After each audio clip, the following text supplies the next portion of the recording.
Harris allies secured a meeting with Biden campaign officials after a number of reports indicating some top Biden advisors were sour on the California senator in that VP role.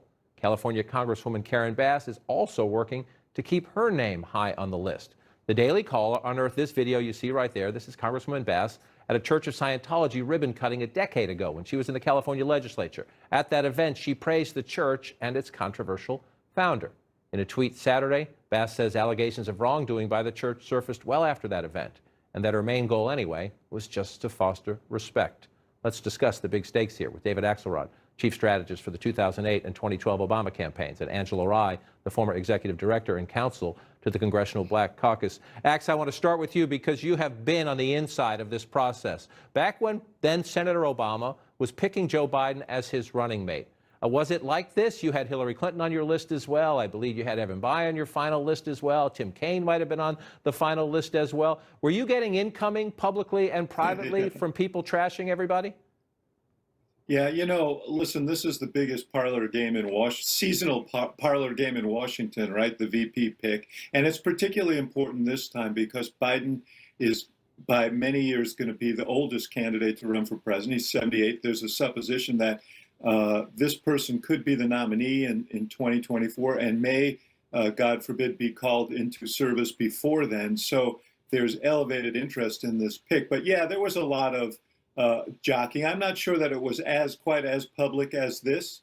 And, you know, I suspect that some candidates are behind some of the salvos against other candidates and so on. But this is pretty intense. This is pretty intense right now.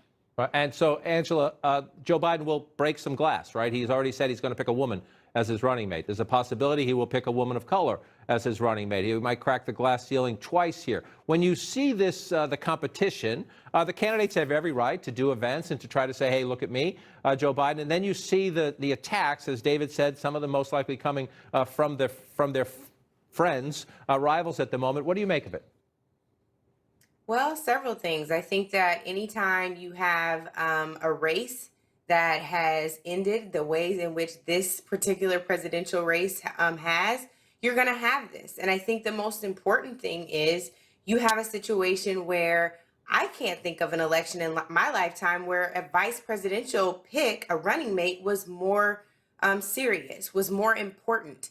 And so I think that, you know, at the end of the day, yeah, people are going to lobby for the position, especially when it seems like there's openings. The vet committee has yet to make any decision. I believe they initially said that this pick would be done by August 1st. And I think that the country needs to see who's going to be standing shoulder to shoulder with Joe Biden because there's still so much doubt. I don't think it's just age. I think there are a number of policy concerns that the Democratic Party is divided around. And I think Joe Biden, given the fact that he's been fairly moderate throughout his legislative career, it may have been a little different with you, Ax, in the White House.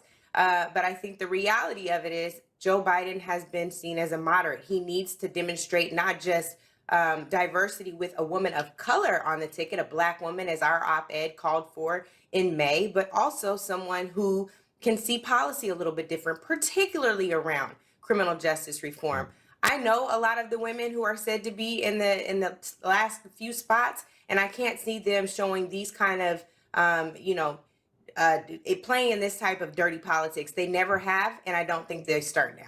But remember, sometimes politicians have staffs, Angela. You know that very well. And sometimes I don't think the staff. I know the staff even better. Okay. I don't think the staff would either. Okay. We'll see how that one plays out. There are grudges and rivalries somewhere. But one of the most interesting things right here is you have the Republicans getting involved as well. There was a conference call yesterday with some Florida Republicans. Sometimes Cuba politics, Castro politics plays among Cuban Americans in Florida. Listen to this, David. This is Marco Rubio attacking Congresswoman Karen Bass, who has in the past said some favorable things about the Castros. We're talking about someone that as early as the 1970s was involved in this brigade of sympathizers, a radical pro-Castro Venceremos brigade in the 1970s. If, God forbid, Joe Biden is elected president and Congresswoman Bass becomes vice president, she will be the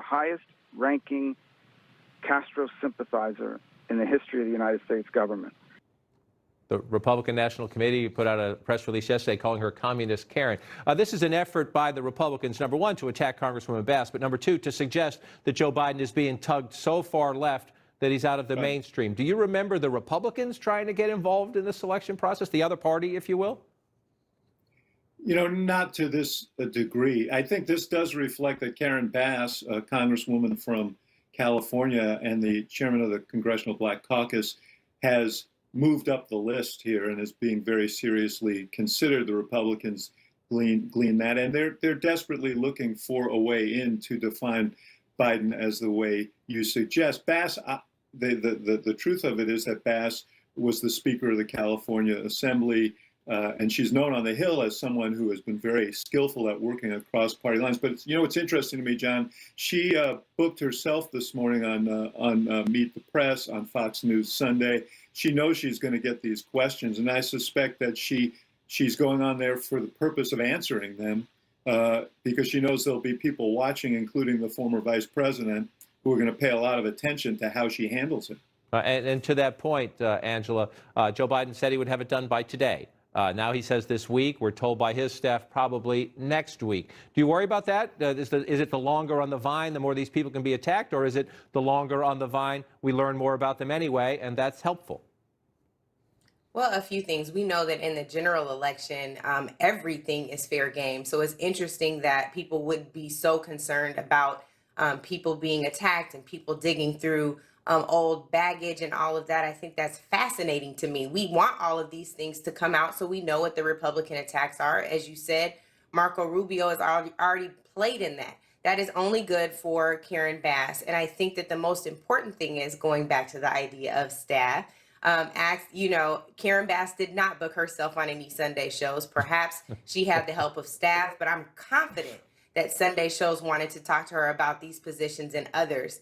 Although if she did and her staff did, that's good, ambitious work. And I want my VP contenders to have all of the ABCs. John, I told you I would give them to you. Ambitious, bold, and courageous. I want all of my Black women VPs to have that.